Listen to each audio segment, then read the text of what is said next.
Bonjour et bienvenue dans cette nouvelle vidéo des petites astuces de Raphaël pour prendre soin de nos relations. Alors aujourd'hui, j'avais envie de vous parler de la frustration.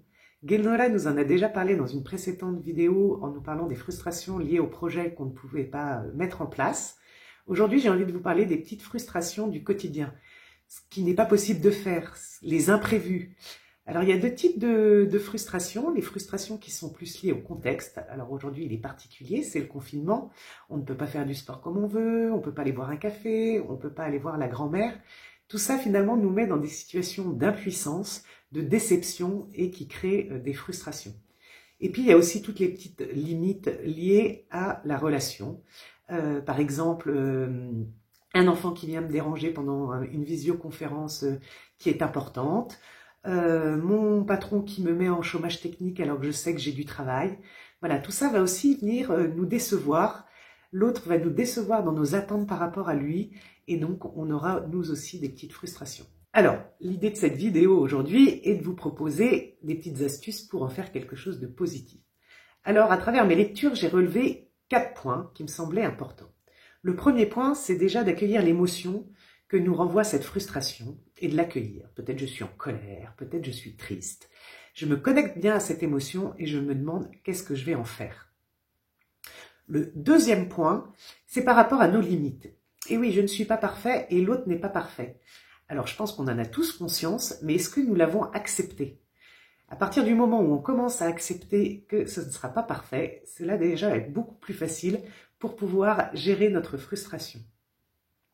Le troisième point est celui de prendre du recul par rapport à la situation. C'est-à-dire que je ne vais pas pouvoir faire ce que j'ai envie de faire, mais comment je peux utiliser cette frustration pour en faire une crise de croissance, pour en faire une opportunité, pour pouvoir me lancer des défis, pour pouvoir oser quelque chose de nouveau et pour pouvoir avancer.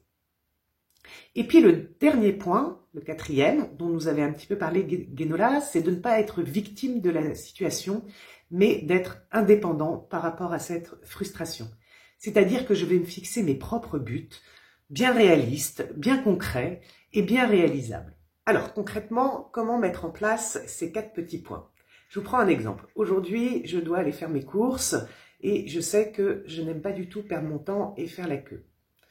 Donc je me connecte à cette émotion un peu de colère et je me dis qu'est-ce que je vais en faire ? De toute façon, la limite est là, je dois l'accepter. Le confinement fait qu'on met beaucoup plus de temps à faire nos courses. Et la deuxième limite, c'est que je ne suis pas patiente, donc je dois faire avec. Comment prendre du recul par rapport à cette situation ? Je la regarde et je me dis finalement, c'est du temps libre pour faire ce que je ne pourrais pas faire.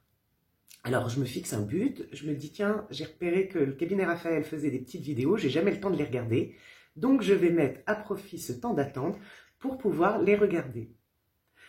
Voilà, écoutez, j'espère que ça vous aidera à gérer vos frustrations, en particulier ceux qui seront dans la zone rouge, car les frustrations seront d'autant plus amplifiées que certains auront le droit de faire des choses qu'ils n'auront pas le droit de faire.